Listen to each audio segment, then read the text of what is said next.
दोस्तों वीडियो का थंबनेल देख के आपको पता चल ही गया होगा कि ये वीडियो किसके बारे में है। दोस्तों इस वीडियो में मैं आपको स्टीफन हॉकिंस की दुनिया के बारे में की गई 7 प्रेडिक्शंस के बारे में बताऊंगा। तो चलिए शुरू करते हैं। नंबर 1 पे दोस्तों उन्होंने प्रिडिक्ट किया था कि दुनिया के लोग वैक्सीनेशन से घिरे होंगे। जैसा कि आप देखते हैं 2020 में कोविड-19 आया, दुनिया फिर वैक्सीनेशन के लपेट में आ गई। पहले दुनिया पोलियो की वैक्सीनेशन के लपेट में थी, अब दुनिया कोविड-19 की वैक्सीनेशन के लपेट में है। दोस्तों वैक्सीनेशन लगवाना अच्छी बात है, लेकिन परफेक्ट वैक्सीनेशन होनी चाहिए। कोविड-19 वैक्सीनेशन के कुछ साइड इफ़ेक्ट्स भी हैं जो लॉन्ग टर्म हैं।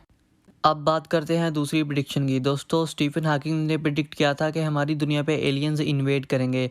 तो हो सकता है कि एलियंस इस ज़मीन पर हमला करें, क्या पता उनके पास हमसे बेहतर टेक्नोलॉजी हो। ये एक सवाल है कि एलियंस इस दुनिया में मौजूद हैं कि नहीं। पिछली वीडियो में मैंने आपको बताया था कि ये दुनिया कितनी बड़ी है, तो मुमकिन नहीं कि इस दुनिया में हमारे अलावा कोई और ना हो। यकीनन कोई ना कोई मखलूक ऐसी होगी जो दूसरी दुनिया पर रहती होगी और उन्हें हमारा भी नहीं पता होगा। अगर उन्हें हमारा पता हुआ और उनके पास ज़्यादा टेक्नोलॉजी हुई तो हो सकता है कि वो हम पे हमला कर दें।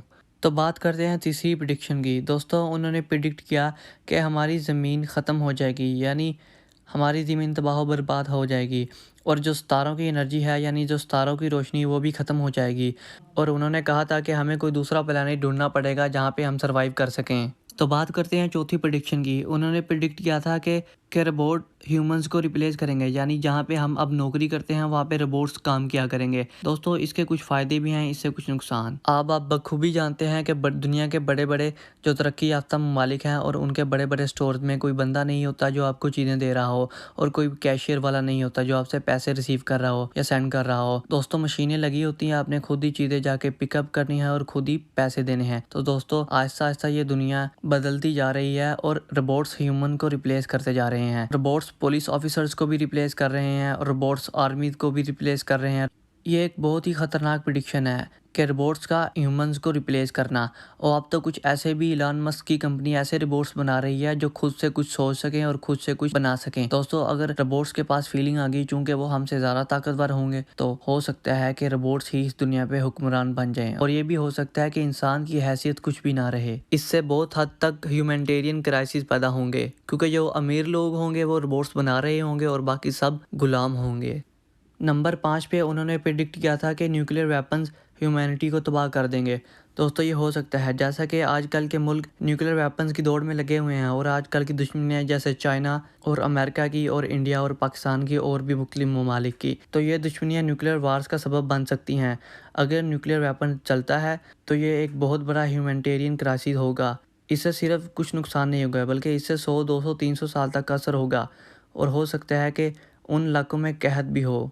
बल्कि ये मुमकिन है कि जिन इलाकों में एटमी जंग होगी वहाँ पे कहत पड़ेगा, क्योंकि फसलें उगेगी नहीं, लोग लंगड़े और डिसेबल पैदा होंगे। छठे नंबर पे हॉकिंग ने प्रिडिक्ट किया था कि हम 100 साल के अंदर अंदर ही कोई प्लैनेट ढूंढ लें और वहाँ पे रहने का बंदोबस्त कर लें। अगर 100 साल से पहले ये काम नहीं किया तो हम ख़त्म हो सकते हैं। उन्होंने ये प्रिडिक्ट किया था कि हमारे पास सिर्फ 100 साल हैं। जिस लिहाज से पोल्यूशन बढ़ रही है, जिस लिहाज से पेंडेमिक्स बढ़ रहे हैं और जिस लिहाज से सोर्सेज यूज़ हो रहे हैं, इस लिहाज से ये चीज़ें ख़त्म हो रही हैं। बेशक नेचुरल रिसोर्सेज भी मौजूद हैं, लेकिन ये नेचुरल रिसोर्सेज कम हो रहे हैं जिस लिहाज से पॉपुलेशन बढ़ रही है। जिस लिहाज से ये दुनिया की आबादी बढ़ रही है, उनके लिए ये नेचुरल रिसोर्सेज काफ़ी नहीं हैं। इसकी वजह से भी ह्यूमन क्राइसिस पैदा हो सकते हैं और जंग हो सकती है। इसलिए हमें कोई नई दुनिया ढूंढनी होगी जहाँ पे हम सोर्सेज हासिल कर सकें, ताकि जितनी आबादी है उनको वो चीज़ें दे सकें जो ज़रूरियात की चीज़ें हैं और एक जगह ओवर पॉपुलेशन भी ना हो। दूसरी दुनिया ढूंढने के लिए और इंसानों के लिए रहने के लिए दूसरा घर ढूंढने के लिए चांद और मार्स पे रिसर्च हो रही है। चांद पे कुछ जगह रहने के काबिल हैं, लेकिन चांद में ज़लज़ले वगैरह आते हैं जिसकी वजह से वो बड़ी बड़ी बिल्डिंगें तबाह कर सकता है, इसलिए चांद पे रहना मुमकिन नहीं। और बात करें तो मार्स की, मार्स का मौसम बड़ा अनबीरेबल है, इसलिए वहाँ पे ह्यूमंस का रहना पॉसिबल नहीं है अभी तक। तो नंबर 7 पे उन्होंने बहुत ही ख़तरनाक प्रिडिक्शन की थी। उन्होंने कहा था कि आने वाले वक्त में आधी से ज़्यादा दुनिया आग से घिरी होगी। जिस लिहाज से दुनिया में कंबशन हो रही है, फ्यूल जल रहे हैं एनर्जी के लिए, उस लिहाज से पोल्यूशन भी ज़्यादा बढ़ रही है और जिससे ग्लोबल वार्मिंग हो रही है। इससे दुनिया का टेम्परेचर आहिस्ता आहिस्ता बढ़ रहा है और अगर दुनिया के किसी हिस्से में एटमी जंग हो जाती है तो उससे भी दुनिया को काफ़ी असर पड़ेगा। दोस्तों ये थी उनकी कुछ खतरनाक प्रेडिक्शन। अगर आपको लगता है कि आपके नाली में थोड़ा सा भी इजाफा हुआ है तो इस वीडियो को लाइक करें और बेल आइकन पे सब्सक्राइब करके ज़रूर क्लिक कर दें।